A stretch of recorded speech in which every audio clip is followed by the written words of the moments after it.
Now, if you're having problems with your HP laptop here, if it's plugged in but not charging, well, there are a few things that you may want to know and you may want to do.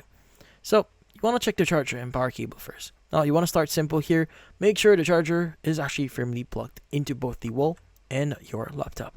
Now, look closely at the cable and charging tip here for any signs of fraying, bending, or burn marks. Even a small break inside the wire can stop charging. Now, sometimes the problem isn't the laptop at all, so it's the outlet. So plug the charger directly into a different wall socket and avoid power strips or extension cords here while testing. And basically, you may want to power reset the laptop as well. So this actually clears small power glitches that stop the battery from accepting a charge. Now unplug the battery, shut the laptop down, and hold the power button for about like 15 seconds. After that, plug the charger back in and turn the laptop on.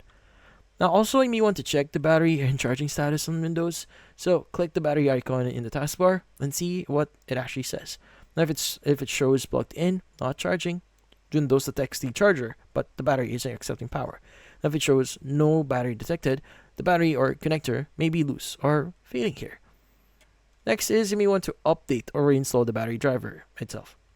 Now sometimes it's just a driver issue, so you just need to open up your device manager, go to batteries, and click on Microsoft ACPI compliant control method battery and choose uninstall. Then restart your laptop. Now Windows will automatically reinstall a fresh driver here.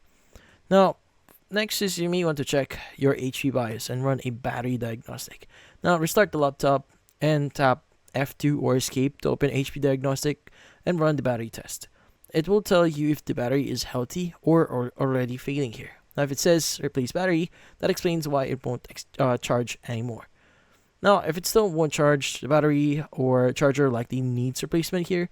Well, if the charger works on another HP laptop, your battery is probably worn out. If a different charger works on your laptop, well, your original charger is the problem. Now, if neither works here, the charging port on the laptop may be damaged and needs repair. So the final and last thing that you can do here is to reach out to HP support and see what are your options, or in order for you to get connected to a technician. But that's about it. Hopefully this video was able to help you like and subscribe to our channel. Thank you for watching.